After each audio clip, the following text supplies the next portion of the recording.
Assalamu alaikum students, welcome back in Wisdom Volcano. The topic that we are going to discuss today is explain hybridization and its types, SLO number 3.3.3, and in this topic we will cover this topic। और मैं ये समझता हूँ कि इसको अगर आप दो एस्पेक्ट्स में क्लियर कर लें तो आई होप सो आपका ये टॉपिक क्लियर हो जाता है। ये इतना हमें वैसे लगता है तो थोड़ा सा लेंथी टॉपिक है, बट इसका दो एस्पेक्ट्स को अगर हम क्लियर कर लें सो मैं ये समझता हूँ कि ये टॉपिक इतनी बड़ी डील नहीं है। और वो दो एस्पेक्ट्स यही हैं कि इसको आप थ्योरेटिकल अच्छे से समझें पहले, और उसको फिर अप्लाई करेंगे इसको हाइब्रिडाइजेशन को इसके सेकंड एस्पेक्ट में, जिसमें हम कह सकते हैं कि उसमें हाइब्रिडाइजेशन को हम फाइंड आउट कैसे करते हैं। सो इन दो चीज़ों को अगर आप कवर कर लेते हैं तो मैं ये समझता हूँ ये टॉपिक इतना मुश्किल नहीं है, और आप क्वेश्चंस जो आपके एग्जाम में आ सकते हैं वो आप इजीली कवर कर सकते हैं। When two atomic orbitals combine to form a hybrid orbital in a molecule, जब भी दो एटॉमिक ऑर्बिटल्स होते हैं, जो कि हमने वीबीटी में पढ़ा था, अभी हाइब्रिडाइजेशन हमारे पास वीबीटी की एप्लीकेशन आप कह सकते हैं। एटॉमिक ऑर्बिटल तभी जो है वो कंबाइन हो रहे होंगे जब वो बॉन्ड की फॉर्मेशन कर रहे होंगे, ये आपके माइंड में होना चाहिए। जब बॉन्ड फॉर्मेशन होती है तभी जो है हमारे पास एटॉमिक ऑर्बिटल्स इंटरमिक्स होते हैं, यानी कि एक एटम के कुछ ऑर्बिटल्स दूसरे एटम के कुछ ऑर्बिटल से इंटरमिक्स होंगे। जस्ट आप ये नॉलेज आपको होना चाहिए। When two atomic orbitals combine to form a hybrid orbital in a molecule, the energy of the orbitals of the individual atoms, तो जो एनर्जी होगी इंडिविजुअल एटम्स की जो अपने ऑर्बिटल्स शेयर करके बॉन्ड बना रहे थे, उनकी जो एनर्जी होगी वो रीडिस्ट्रीब्यूट हो जाएगी to give orbitals of equivalent energy. और जो न्यू ऑर्बिटल्स बनेंगे उन दोनों एटम्स के ऑर्बिटल्स के इंटरमिक्सिंग के बाद उनकी जो एनर्जी होगी वो इक्विवेलेंट होगी, ऑलमोस्ट इक्वल होगी। I hope so it is clear. So ये एक सिंपल स्टेटमेंट है जिसमें यही कह रहा है कि हाइब्रिडाइजेशन में बेसिकली हम क्या देखते हैं कि दो या दो से ज़्यादा ऑर्बिटल्स की इंटरमिक्सिंग, वो आपस में इंटरमिक्स होंगे और नए ऑर्बिटल्स बनाएंगे, और जो नए हाइब्रिड ऑर्बिटल्स वो बनाएंगे उनकी जो एनर्जी होगी वो इक्विवेलेंट होगी। ठीक है। और वो जो ऑर्बिटल्स जो इंटरमिक्स हुए थे या हाइब्रिडाइज हो रहे थे, वो कहाँ से आएंगे? वो उन दो एटम्स के ऑर्बिटल्स होंगे जो कि बॉन्ड फॉर्मेशन करते हैं। आई hope so it is clear now. Next हमारे पास कह रहा है कि each orbital of a subshell carries two electrons. अब यहाँ पे मैंने ऑर्बिटल्स लिख दी हैं फॉर ईच सबशेल। आप कहते हैं जैसे कि K shell, L shell, M shell और एन शेल। इसी तरह के जो हमने शेल्स पढ़े उनके अंदर फिर सब शेल्स भी आ जाते हैं ना, sub shell like S sub shell, P sub shell, D sub shell, H sub shell.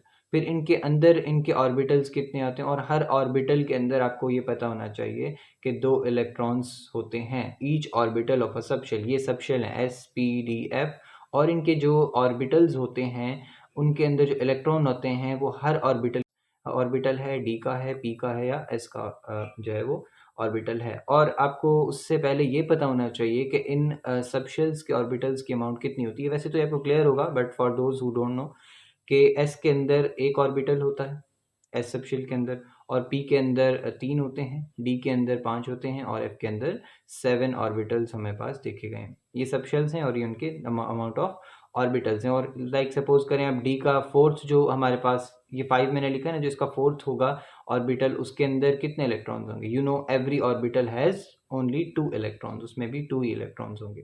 S का जो एक ही होता है ऑर्बिटल, उस एस में भी 2 इलेक्ट्रॉन्स होंगे। पी के जो 3 हैं, P X, P Y, P Z, उसके पी एक्स में 2 इलेक्ट्रॉन्स, पी वाई में भी 2 इलेक्ट्रॉन्स, और पी जेड में भी 2 इलेक्ट्रॉन्स। इसी तरह हर ऑर्बिटल के अंदर सबशेल के 2-2 इलेक्ट्रॉन्स होते हैं। इसलिए मैं ये बता रहा हूँ कि इलेक्ट्रॉनिक डिस्ट्रीब्यूशन का हमें पता होना चाहिए। और एक बात और भी आपको ये पता होनी चाहिए कि ये जो इंटरमिक्सिंग होती है ऑर्बिटल्स की, ये कौन से इलेक्ट्रॉन्स होते हैं? ये वो इलेक्ट्रॉन्स होते हैं जो वैलेंस इलेक्ट्रॉन्स होते हैं। इससे पहले आपको वैलेंसी भी फाइंड आउट करनी चाहिए, आनी चाहिए। वैलेंसी आपको आएगी तो ये टॉपिक आपका इजीली क्लियर हो जाएगा। आई होप सो वो तो क्लियर होगी वैलेंसी। तो नंबर ऑफ वैलेंस इलेक्ट्रॉन्स जो होते हैं वही बॉन्ड फॉर्म करते हैं, और वही जो टेक पार्ट करते हैं हाइब्रिडाइजेशन के अंदर, क्योंकि उन्हीं की वजह से बॉन्ड फॉर्मेशन होती है। Like next we have the intermixing orbitals must have the same energy level, यानी कि जो एटॉमिक ऑर्बिटल्स हैं उनकी एनर्जी लेवल सेम होना चाहिए। And shall be either half filled और फुली फिल्ड, यानी कि एक कंडीशन हमें पता चल गई कि ऑर्बिटल्स चाहे हाफ फिल्ड होंगे, ठीक है, या फिर फुली फिल्ड होंगे, दोनों ही टेक पार्ट कर सकते हैं हाइब्रिडाइजेशन के अंदर। ये तो आपको पता होगा, एक ऑर्बिटल के अंदर देयर आर 2 इलेक्ट्रॉन्स, चाहे वो इस कंडीशन में हो चाहे वो ऑर्बिटल हमारे पास इस कंडीशन में हो, उसका जो है वो दोनों ही कंडीशंस में वो टेक पार्ट करेगा हाइब्रिडाइजेशन का, वो इंटरमिक्स होगा आपस में। एंड जो नेक्स्ट पार्ट हमें याद होना चाहिए वो ये है, the number of orbitals performing hybridization will be the number of hybridized orbitals formed.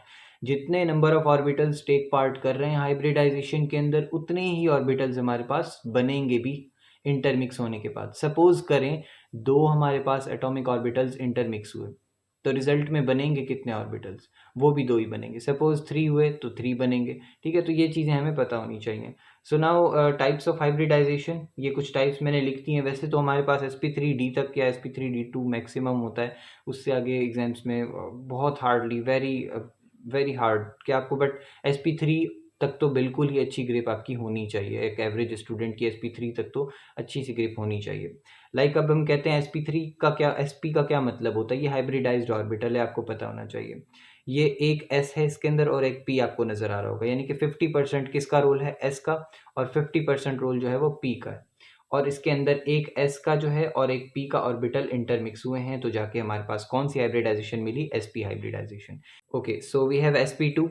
sp2 second type है इसकी। इसके अंदर हम कह सकते हैं एक s का ऑर्बिटल आपको नजर आ रहा होगा और 2 किसके नजर आ रहे हैं, p के ऑर्बिटल्स। तो मींस 33% s का कैरेक्टर नजर आ रहा होगा, 67% जो है वो p का कैरेक्टर। ये मैंने क्यों लिखा है इसको भी मैं मेंशन करता हूँ थोड़ी सी देर में, आप जस्ट वेट करें। फिलहाल आप ये समझें कि इसके अंदर 33% s का कैरेक्टर है और 67% किसका कैरेक्टर है, p का। और ये जो इंटरमिक्सिंग होने के बाद हमें जो मिला है, इसके अंदर आपको ये मैंने यहाँ पे मेंशन भी कर दिया है वैसे नंबर। सो मींस ये sp2 के कितने हमारे पास ऑर्बिटल्स, आप पहले काउंट करें, एक s का है और 2 p के, तो 1 + 2 3। सो मींस हमारे पास 3 ऑर्बिटल्स इंटरमिक्स हुए हैं, तो रिजल्ट में sp2 के कितने ऑर्बिटल्स बने होंगे, 3 बने होंगे। ये आपको बात यहाँ से इस एप्लीकेशन में आप देख सकते हैं। नेक्स्ट टाइप कौन सी है, sp3। sp3 के अंदर आप देख सकते हैं एक s है और 3p के ऑर्बिटल्स इंटरमिक्स हुए हैं, तो फिर जाके हमें मिली हाइब्रिडाइजेशन, sp3 हाइब्रिडाइजेशन। इसके अंदर 25% कैरेक्टर जो है वो s का है एंड 75% कैरेक्टर p का है, राइट। अब इसमें s कैरेक्टर जो है वो आप देख सकते हैं टॉप टू बॉटम डिक्रीज हो रहा है, s का कैरेक्टर कम होता जा रहा है, परसेंटेज आप देख सकते हैं ड्रॉप हो रही है यहाँ पे। इसको भी मैं डिस्कस करूंगा आगे। And 1s and 3p orbitals are intermixed, यानी कि एक s का ऑर्बिटल और 3p के orbitals intermix. I hope so it is clear. और इसी तरह से इसके अंदर एक s का 3 जो है वो p के ऑर्बिटल्स और 1d का ऑर्बिटल्स, ये मैंने यहाँ पे लिख दिया है अकॉर्डिंगली इनके। वैसे तो ये हार्डली पूछी जाती हैं, बहुत ही रेयर केसेस में, इतने हाई लेवल के हाइब्रिडाइजेशन हमसे नहीं की जाती। हमसे बस इन्हीं से ही पूछा जाता है, बट कुछ हमें मॉलिक्यूल्स ऐसे दे देते हैं जो हमें थोड़े से मुश्किल लगते हैं, और उनकी हाइब्रिडाइजेशन हार्डली यहाँ तक जा सकती है, जो जितना मैं समझता हूँ कि यहाँ तक आपके पास आ सकती है, यहाँ तक आपकी ग्रेप होनी चाहिए। सो आई होप सो यहाँ तक क्लियर है। अब चलते हैं आगे और थोड़ा और इसके बारे में पढ़ते हैं और फिर हम फाइंड आउट करते हैं कि हाइब्रिडाइजेशन को फाइंड कैसे किया जाता है। जी, तो नेक्स्ट पार्ट में अब मैं लेकर आया हूँ स्टेप्स इसके, जिसके ज़रिए हम हाइब्रिडाइजेशन को फाइंड आउट कर सकते हैं। सो इसको गौर से आपने देखना है स्टेप्स को। मैंने एक एग्जांपल यहाँ मेंशन कर दी है, मैंने हर स्टेप के साथ उसकी एग्जांपल हमने थोड़ी सी टफ वाली ली है, जिसमें sp3d2 वाली हमें हाइब्रिडाइजेशन फाइंड करनी होगी। सो उसे हम कैसे कर सकते हैं, या हमें इस तरह का मॉलिक्यूल कोई देगा जिसकी पहली बॉन्ड्स जो हैं वो फॉर्म होंगी, एटम्स की बॉन्ड फॉर्म होंगी, हमें वहाँ से जो है हाइब्रिडाइजेशन को फाइंड करना होगा, ठीक है। So let's start. जो फर्स्ट स्टेप है वो कह रहा है determine the valence electron contained in an atom और आयन। अब यहाँ पे आपने जिसकी बात हो रही है, ये सेंट्रल एटम की बात हो रही है, जो मोस्ट इलेक्ट्रोनेगेटिव होता है, उसके वैलेंस इलेक्ट्रॉन आपको फाइंड आउट करने हैं। तो यहाँ जेनॉन है, और जेनॉन हमें पता है 18th ग्रुप के से ताल्लुक़ रखता है, तो फिर मीन्स 18 ग्रुप है तो उसकी वैलेंसी 8 होगी। अगर 17th ग्रुप का है एलिमेंट तो उसकी वैलेंसी 7 होगी। सो हमें ये पता चल गया कि इसके वैलेंस इलेक्ट्रॉन्स कितने हैं, 8 हैं। अब next, count the number of lone pairs attached to the atom और आयन। हमें क्या करना है, काउंट लोन पेयर्स जो हैं वो सेंट्रल एटम, अगेन जिनॉन के ही लोन पेयर्स हमें काउंट करने हैं। As there are 4 fluorines are attached to 1 xenon, एक जेनॉन के साथ कितने फ्लोरीन अटैच हैं, 4। So and fluorine form single bond, so 4 electrons out of 8 will be bonded. इस कहने का मकसद ये, अगर टोटल 8 उसकी वैलेंसी है, जिसमें से 4 जो बॉन्ड्स हैं उसने किसके साथ बनाई हुई हैं, फ्लोरीन के साथ, बाकी कितने उसके इलेक्ट्रॉन्स बच जाएंगे, 4 इलेक्ट्रॉन्स बाकी बच जाएंगे। तो वो पेयरिंग के फॉर्म में होते हैं इलेक्ट्रॉन्स, मींस 2 के पेयर बना लेंगे 2, तो मींस 2 हमारे पास लोन पेयर्स होंगे और 4 हमारे पास बॉन्ड पेयर्स होंगे। Like I have written here, single bond, so 4 electrons out of 8 will be bonded while the 4 will make 2 lone pairs. Is it clear? So means lone pair कितने हुए इसके पास, 2 lone pairs हुए।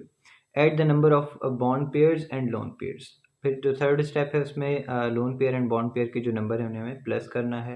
Like 4 bond pairs थे और 2 lone pairs, उनको जब हमने प्लस किया तो हमें क्या आंसर मिला, 6।